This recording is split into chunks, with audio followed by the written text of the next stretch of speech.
সিলেটের খানাইঘাট উপজেলার সড়কের বাজারস্থ কাজীগ্রাম রোড জয়পুরি বিল্ডিং, যে অর্থাৎ বাজারের পাশে যে বিল্ডিং, ওই বিল্ডিংয়ে আর কি উনি মারা গিয়েছেন। এই সূত্রে আমরা জানতে পেরেছি উনি আসলে লোকাল সিলেটি নয়, উনি কাপড় ব্যবসায়ী, ফেরিওয়ালা। উনি বিভিন্ন জায়গায় গ্রামে এবং সড়কের বাজার ফুটপাতে বসে উনি কাপড় বিক্রি করতেন।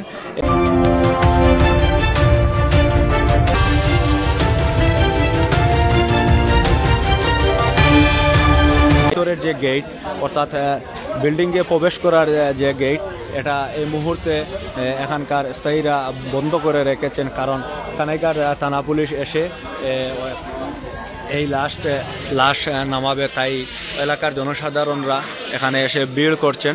সেটা দেখার লক্ষ্যে তারা গেট বন্ধ করে রেখেছেন প্রশাসন আসার লক্ষ্যে। তো প্রশাসন আসলে ভিতরে ঢুকবে এবং এই মরদেহ কীভাবে রয়েছে বা কীভাবে বর্তমান পরিস্থিতি তারা মানুষের কাছে তুলে ধরবে। সে ব্যবসা করতো আর ওই বিল্ডিংয়ের ভিতরে ভাড়া থাকতো। কতদিন যাবত এই বিল্ডিংয়ের ভিতরে সে থাকতো? 3-4 মাস থাকিয়া ওই বিল্ডিংয়ে সে ভাড়া থাকতো। তার যে সে কিসের ব্যবসা করতো? গ্রামে গ্রামে নিয়ে ফেরি কাপড়। তো তার এই যেখানে সে বাসার ভিতরে বর্তমানে তার মরদেহ, এখানে কি কাপড়ের গাইড থাকতো নি? আসেনি? সে থাকতো বা তার ব্যবসারও যে খাবার চুপড় এখানে মনে করো রাখতো। তো সে কিভাবে মারা গেছে এটা বিষয়ে জানেননি? আচ্ছা, আপনারা দেখছেন তো? আমি দেখছি। কে দেখছে?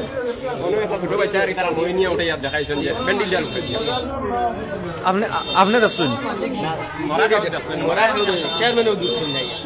এখন তালাবদ্ধ আছে। আচ্ছা, বিল্ডিং মানে যে মারা গেছে তার ভিতরে দিল? ও আচ্ছা আচ্ছা, আপনারা নিশ্চিত হয়েছেন ভেন্টিলেটারের উপরে দিয়া, আর ভিতরের তালাটা এখনো মনে করো এইভাবে যে ভিতরে লক করিয়া মরছে, এটা এখনো লাগাই? আপনারা মানে যে দেখছে কিভাবে দেখছে ভিতরে আছে? মানে উপর দিয়া সে দেখছে যে ভিতরে যে লাশটা কিভাবে আছে, মানে ফাঁস লাগাইলনি? ফাঁস লাগাই। আচ্ছা দর্শক, আমরা এখানে জানতাম পারছি যে মারা গেছে তার ভিতরের যে দরজাটা লাগানো, এবং লাগানো থাকার কারণে স্থায়ী ওই বিল্ডিং এ আরো অনেকেরা বাসা দিয়া আছেন। তো একজন দেখছে যে বিল্ডিং এর ভিতরের যে ভেন্টিলেটার আছে, ভেন্টিলেটারের উকি দিয়ে দেখছে যে সে গলায় ফাঁস লাগানো অবস্থায়। প্রশাসন না আসা পর্যন্ত এই গেট খুলে দিচ্ছেন না। এখানকার যারা প্রতিবেশী ব্যবসায়ী রয়েছেন তারা বন্ধ করে রেখেছেন। তো যে মারা গিয়েছে তার লাশ এখনো আসলে রুমের ভিতরে রয়েছে এবং ঝুলন্ত অবস্থায় রয়েছে। আমরাও দেখিনি, আসলে স্থায়ী সূত্রে জানতে পেরেছি। এবং যে দরজাটা, সে দরজাটা এখনো লক, ভিতর দিয়ে লক রয়েছে। প্রশাসন আসলে দরজা ভেঙে ভিতরে প্রবেশ করবে। আমরা ইদানিং বিভিন্ন সূত্রে আমরা জানতে পেরেছি অনেক যুবক প্রাণ জড়ে যাচ্ছে, এই গলায় ফাঁস দিয়ে আত্মহত্যা করতেছে, অনেক তরুণীও আত্মহত্যা করতেছে। তো দর্শক, আসলে আমাদের বুঝে আসে না যে মানুষ কীভাবে এই পথটা বেছে নেয়।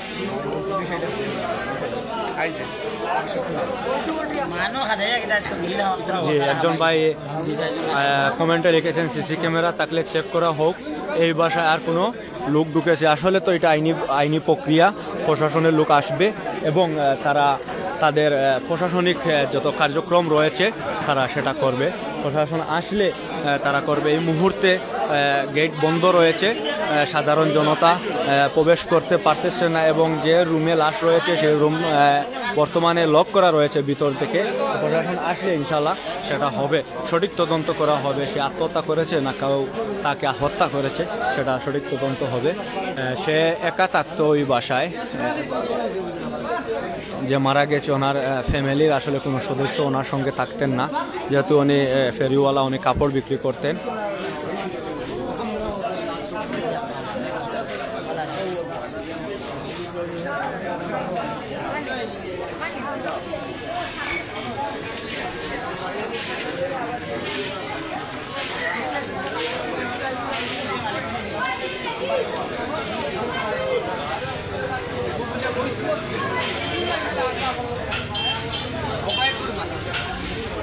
আমি